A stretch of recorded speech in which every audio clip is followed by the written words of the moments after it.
काळ वेळ रसे दाब संकीर्तनी उच्च नीच योनी हेही रसे.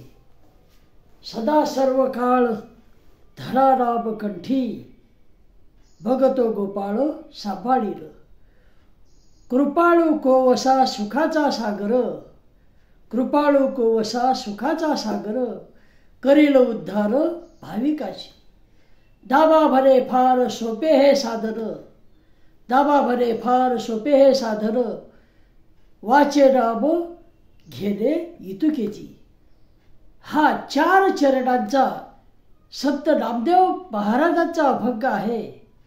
आणि हा अभंग घेण्याचं कारण चर्चेला आपण का घेतला बरं, याचं कारण संत नामदेव महाराजांनी भागवत धर्माची पताका ही महाराष्ट्रातच नाही तर पंजाबपर्यंत नेली. पूर्ण भारतभर वारकरी धर्माचा प्रसार त्यांनी केला, भागवत धर्माचा प्रसार त्यांनी केला. आणि अशा या नामदेव महाराजांची जयंती कार्तिक शुक्ल एकादशीला असते. ती कालच्या दिवशी झाली. कार्तिक शुक्ल एकादशी, जिला आपण मोठी एकादशी म्हणतो, देव उठणी एकादशी म्हणतो. या दिवशी देव उठतात असं मानलं जाते. देवशैलीला चतुर्मास सुरू होतो, देव झोपतात आणि या कार्तिक एकादशीला उठतात.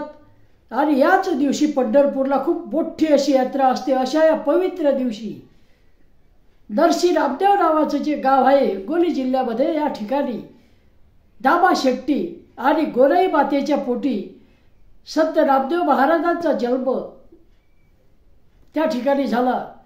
शके 1192. इंग्रजी तारखेचा विचार केला तर 26 ऑक्टोबर 1250 मध्ये त्यांना 80 वर्षाचं आयुष्य लाभलं माऊली. आणि 80 वर्षामध्ये संत ज्ञानेश्वरानंतर 50 वर्ष संत नामदेवांनी समाजोद्धारासाठी दिली, भागवत धर्माच्या प्रचारासाठी दिली. आणि त्यांनी भागवत धर्माचा प्रचार केला. समाजामध्ये अनिष्ट प्रथा होत्या, अंधश्रद्धा होत्या, त्यावर सुद्धा आपल्या अभंगातून कवितांमधून प्रहार संत नामदेव महाराजांनी केला. संत नामदेव महाराज हे गोरोबा दादा, त्यानंतर संत ज्ञानेश्वर, सोपान दादा, संत मुक्ताबाई या कालावधीमधले होते. त्यांनी सांगितलं, आता वडिलांचा व्यवसाय शिंपी कपडे शिवण्याचा, आणि या कपड्याच्या व्यवसायामध्ये नामदेवांना काही करमत नव्हतं. त्यांचं बालपण जे आहे, जन्म नरसी नामदेव या गावामध्ये जरी झाला तरी बालपण मात्र पंढरपुरामध्ये गेला. आणि विठ्ठल भक्त ते लहानपणापासून होते. तेव्हा हे असे संत नामदेव महाराज विठ्ठल भक्त होते. संतांच्या सानिध्यामध्ये ते आले आणि संतांनी सांगितलं की नामदेवा, तुम्हाला आता गुरुची गरज आहे. परमार्थामध्ये जास्तीची माहिती तुम्हाला मिळावी, सखोल ज्ञान व्हावं, यासाठी तुम्ही गुरुचा शोध घ्या. संत नामदेवांनी त्यांनाच विचारलं की गुरु कोणाला करायचं, गुरु कोण आहे. तेव्हा या संत मंडळींनी त्यांना सुचवलं की कोर्टी येथे सप्त सोमेश्वर मंदिर आहे आणि या मंदिरामध्ये जा, कोर्टीच्या मंदिरामध्ये जा आणि त्या ठिकाणी तुम्हाला विसोबा खेचर भेटतील. आता विसोबा खेचर हे काही आडनाव नव्हतं त्यांचं, ते विसोबा चाटी, व्यवसाय सराफाचा, सुवर्ण विक्रीचा. परंतु ते संत होते, महान योगी होते. आणि या खेचरांना योग विद्या प्राप्त होती. खेचरी मुद्रा त्यांना अवगत होती. म्हणजे शरीर हलकं करायचं आणि हलकं केल्यामुळे मग योग साधनेनं ते काही कालावधीपर्यंत हवेमध्ये असं तरंगत ठेवू शकत होते असं म्हणतात. असे संत विसोबा खेचर, त्यांच्याकडे नामदेव महाराज गेले शोध घेत. तिथे जाऊन पाहतात तो काय, एक गलित गात्र झालेला म्हातारा पिंडीवर पाय ठेवून झोपलेला. संत नामदेव महाराजांनी पाहिलं, अरे त्यांनी सांगितलं हे विसोबा खेचर आहेत आणि हे माझे गुरु आहेत आणि हे तर पिंडीवर पाय ठेवून झोपले. साक्षात भगवान शंकराच्या पिंडीवर पाय त्यांनी ठेवले होते आणि झोपली होती. नामदेव महाराज म्हणत, महाराज तुमचे पाय पिंडीवर आहेत आणि हे चुकीचं आहे, पाय काढा. आता विसोबा खेचर म्हणाले, बाबा रे, माझ्या अंगामध्ये अजिबातही त्रास नाही, मी पाय हलवू शकत नाही. तू एक काम कर, माझे पाय उचल आणि दुसऱ्या बाजूला ठेव, जिथे पिंड नाही तिथे ठेव. संत नामदेवांनी त्यांचे पाय उचलले आणि दुसऱ्या ठिकाणी ठेवले. आणि काय आश्चर्य, त्या सप्तकोटेश्वर मंदिरामध्ये ज्या ठिकाणी विसोबांचे पाय ठेवले त्या ठिकाणी दुसरी एक पिंड तयार झाली. परत पाय उचलले, परत दुसऱ्या ठिकाणी ठेवले, परत पिंड तयार झाली. असं 5-7 वेळा त्यांनी केलं आणि नंतर त्यांच्या लक्षात आलं की हा काहीतरी म्हणजे विशेष असा चमत्कार आहे. विसोबा खेचर म्हणजे सामान्य व्यक्ती नाहीत. नामदेवांच्या लक्षात आलं आणि नामदेवांनी त्याला साष्टांग दंडवत घातलं. आणि मग विसोबा खेचर ज्या रूपामध्ये होते त्या रूपामध्ये आले. त्यांनी ते थकलेल्या व्यक्तीचं शोक झटकून टाकलं, उभे राहिले आणि प्रसन्न मुद्रेनं नामदेवाच्या डोक्यावर हात ठेवला आणि सांगितलं की परमेश्वर प्रत्येक ठिकाणी आहे. अनुरेणूमध्ये भगवान आहे, अनुरेणूमध्ये शंकरजी आहे, विठ्ठल आहे, पांडुरंग आहे. तो कोठे नाही ते सांग, सर्वत्र तो आहे. तेव्हा नामदेवा, सर्वात महत्त्वाचं हे लक्षात ठेव, प्रत्येकामध्ये भगवान आहे, प्रत्येक अनुरेणूमध्ये तो आहे. आणि तेथून मग संत नामदेव आणि विसोबा खेचर हे गुरु शिष्य या नात्यानं पुढे आले. संत नामदेव त्यानंतर मग त्यांनी 2,500 अभंग रचना केली, 2,500पेक्षा जास्त. त्यापैकी 62 अभंग 62 हे गुरुमुखी लिपीमध्ये आहेत. आणि या 62 अभंगांचा समावेश गुरु ग्रंथ साहिब या आपल्या शीख बांधवांच्या पवित्र अशा ग्रंथामध्ये समावेश केलेला आहे. आज जर पाहिलं तर शीख बांधवांनी पंजाबमध्ये घुमान या ठिकाणी संत नामदेवांचे मंदिर बांधलेलं आहे. कारण संत नामदेव हे पंजाबमध्ये गेले होते आणि त्या ठिकाणी त्यांनी वास्तव्य केलं होतं घुमान या ठिकाणी, म्हणून त्या ठिकाणी सुद्धा त्यांचं मंदिर या शीख बांधवांनी बांधलेलं आहे. तेव्हा असे संत नामदेव, त्यांचा अभंग आपण घेतला. त्यांच्या जीवनामध्ये काही चमत्कार सुद्धा सांगितलेले आहेत. एक चमत्कार सांगतो. तो चमत्कार असा, एकदा काय झालं, संत नामदेव महाराज औंढा नागनाथ या ठिकाणी गेले दर्शनासाठी. पुजाऱ्यांनी सांगितलं की इथे भजन कीर्तन वगैरे काही करू नका. मग संत आली, इथे पूजा सुरू आहे, दुसरी तुम्ही एक काम करा, बाहेर थांबा. मग संत नामदेव महाराज हे मंदिराच्या मागच्या बाजूला गेले.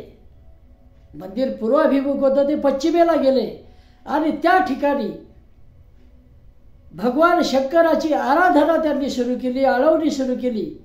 आणि त्या ठिकाणी त्यांनी कीर्तन सुरू केलं आणि कीर्तन ऐकायला लोक येतातच. आणि ते कीर्तन ऐकून अशी आख्यायिका आहे संत नामदेवांबद्दल की पूर्वाभिमुख असलेलं हे औंढा नागनाथचं मंदिर हे पश्चिमाभिमुख झालं. म्हणजे त्या मंदिराची दिशा बदलली असं म्हणतात.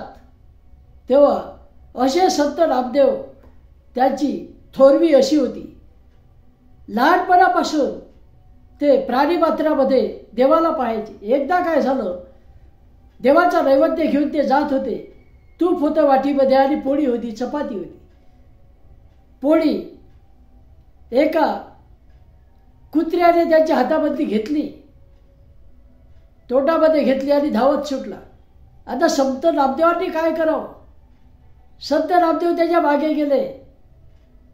देव कोणत्या रूपात येईल सांगता येत नाही असं त्यांना वाटलं आणि त्याने सांगितलं की अरे थांब, ती पोळी तशी खाऊ नको, त्या पोळीसोबत खाण्यासाठी तूप आणलेलं आहे, तूप खा. असे लहानपणी संत नामदेव महाराज होते. तेव्हा अशा या महान संताची काल जयंती झाली, तेव्हा त्यांचाच अभंग आपण घेतला. त्याचा थोडक्यामध्ये अर्थ पाहूया. काळ वेळ नसे नाम संकीर्तनी, उच्च नीच योनी हेही नसे. भगवंताचं नाव घेण्यासाठी, पांडुरंगाचं विठ्ठलाचं नाव घेण्यासाठी काळ वेळाची गरज अजिबात नाही. काळ वेळ पाहण्याची गरज नाही. कधी घेऊन राहिले नाव, कुठे घेऊन राहिले याचाही विचार करण्याची गरज नाही. वाचे फक्त काय करा तर हरिनाम घ्या. आणि हरिनाम घेण्यासाठी कोण उच्च कुळामधला आहे, कोण खालच्या कुळामधला आहे हे सुद्धा पाहण्याची गरज नाही. ईश्वराजवळ सर्व समान आहेत. धरा नाम कंठी सदा सर्व काळ, भगतो गोपाळ सांभाळील.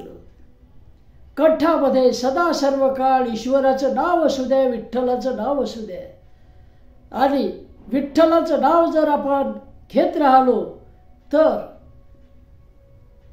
आपला सांभाळ निश्चितच गोपाळ करेल, पांडुरंग करेल अशी श्रद्धा असू द्या. असं संत नामदेवराय म्हणतात. कृपाळू कोवसा सुखाचा सागर, कृपाळू कोवसा सुखाचा सागर. म्हणजे दयाळू आश्रयदाता आहे, सुखाचा सागर असा आहे. करील उद्धार भाविकांची. काय करेल तो भाविकांचा उद्धार करेल. माझा पांडुरंग, माझा विठ्ठल कसा आहे तर दयाळू आहे, आश्रयदाता आहे, सुखाचा सागर आहे. आणि तो नक्कीच भाविकांचा उद्धार करेल. नामामध्ये फार सोपे हे साधन, वाचे नाम घेणे इतुकेची. संत नामदेवराय म्हणतात, अभंगाच्या शेवटी ते नामा म्हणे असं लावतात. नामदेवरायाच्या कुटुंबामध्येच म्हणे नामयाची जनी, नामायाची दासी म्हणून राहणारी जनाबाई जसं नामयाची जनी असं लावायची, त्याचप्रमाणे संत नामदेव महाराज नामा म्हणे फार सोपे साधन, वाचे नाम घेणे इतुकेची. असं नामदेव महाराज म्हणतात की फक्त काय करा तर वाचेनं विठ्ठलाचं नाव घ्या, नामस्मरण करा. एवढं सोपं असं साधन आहे ईश्वर भक्तीचं.